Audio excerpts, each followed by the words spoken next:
بسم اللہ الرحمن الرحیم۔ آپ سبھی ناظرین کو اسلامک وائس چینل میں دل کی گہرائیوں سے خوش آمدید اور خلوص بھرا سلام۔ انڈیا کی اسٹیٹ گتیانہ جوناگڑھ میں ایک سنگ تراش رہتا تھا جو پتھروں کے تراشنے کا کام کرتا تھا، جو حضور نبی کریم صلی اللہ علیہ وسلم کا دیوانہ تھا۔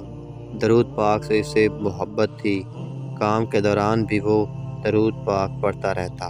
درود شریف کی مشہور کتاب دلائل الخیرات اسے زبانی یاد تھی۔ اس کا ایک معمول تھا کہ جب بھی کوئی پتھر تراشتا تو اس کا ایک باب پڑھتا۔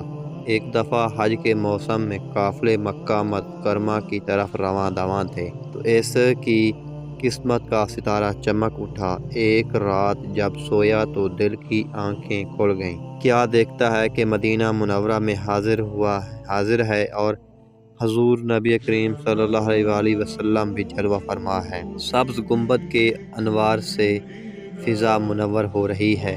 مسجد نبوی کے مینار بھی نور برسا رہے ہیں، مگر ایک مینار کا کنگرا شکستہ تھا۔ اتنے میں حضور نبی کریم صلی اللہ علیہ وسلم کے اللہ مبارک کو جنبش ہوئی اور الفاظ یوں ترتیب پائے: دیوانے وہ دیکھو، ہماری مسجد کے مینار کا ایک کنگرا ٹوٹ گیا ہے، تم ہمارے مدینہ منورہ میں آؤ اور اس کنگرے کو از سر نو بنا دو۔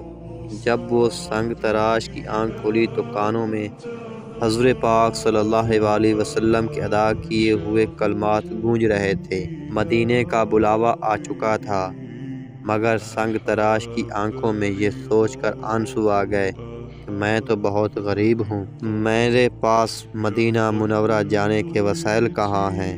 لیکن عشق نے ہمت دی، آرزو نے دلاسا دیا کہ تمہیں تو خود حضور پاک صلی اللہ علیہ وسلم نے بلایا ہے، تم وسائل کی فکر کیوں کرتے ہو۔ چنانچہ دیوانے نے زاد سفر باندھا، اوزار کا تھیلا کندھے پر رکھا اور بندرگاہ کی طرف چل پڑا۔ ادھر بندرگاہ پر سفینہ مدینہ کے لیے تیار کھڑا تھا۔ مسافر پورے ہو چکے تھے، مگر عجیب تماشا تھا کہ کپتان کی کوشش کے باوجود سفینہ چلنے کا نام نہ لیتا تھا۔ اتنے میں جہاز میں سے کسی کی نظر دور سے جھومتے ہوئے آتے دیوانے پر پڑی۔ لوگ سمجھے کہ شاید ایک مسافر رہ گیا ہے۔ جہاز گہرے پانی میں کھڑا تھا۔ دیوانے کو لینے کے لیے ایک کشتی آئی۔ دیوانہ اس کشتی کے ذریعے جہاز میں سوار ہو گیا۔ اس کے سوار ہوتے ہی جہاز جھومتا ہوا مدینہ کی طرف چل پڑا۔ نہ اسے کسی نے ٹکٹ مانگا اور نہ اس کے پاس ٹکٹ تھا۔ بالآخر دیوانہ مدینہ منورہ پہنچ گیا۔ اب دیوانہ جھومتا ہوا روضہ رسول صلی اللہ علیہ وسلم کی طرف جا رہا تھا۔ کچھ خدام میں حرم کی نظر دیوانے پر پڑی تو پکار اٹھے: ارے یوں تو وہی ہے جس کا حلیہ ہمیں دکھایا گیا ہے۔ دیوانے نے عشق بار آنکھوں سے سنہری جالیوں پر نظر حاضری دی، پھر باہر آ کر خواب میں جو جگہ دکھائی گئی تھی اس کو دیکھا تو واقعی ایک کنگرا شکستہ تھا۔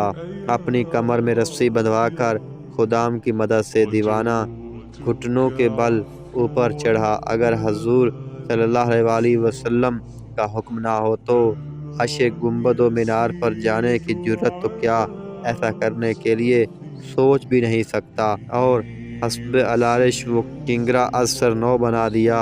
وارے دیوانے کی خوش بختی! جب دیوانے کی بے تابرو نے سبز گنبد کا قرب پایا تو بے قرار اور اضطراب بے حد بڑھ گیا۔ دیوانہ کام مکمل کر چکا تھا اور اب اسے نیچے آنا تھا، لیکن اس کی روح مصدر نے لوٹنے سے انکار کر دیا۔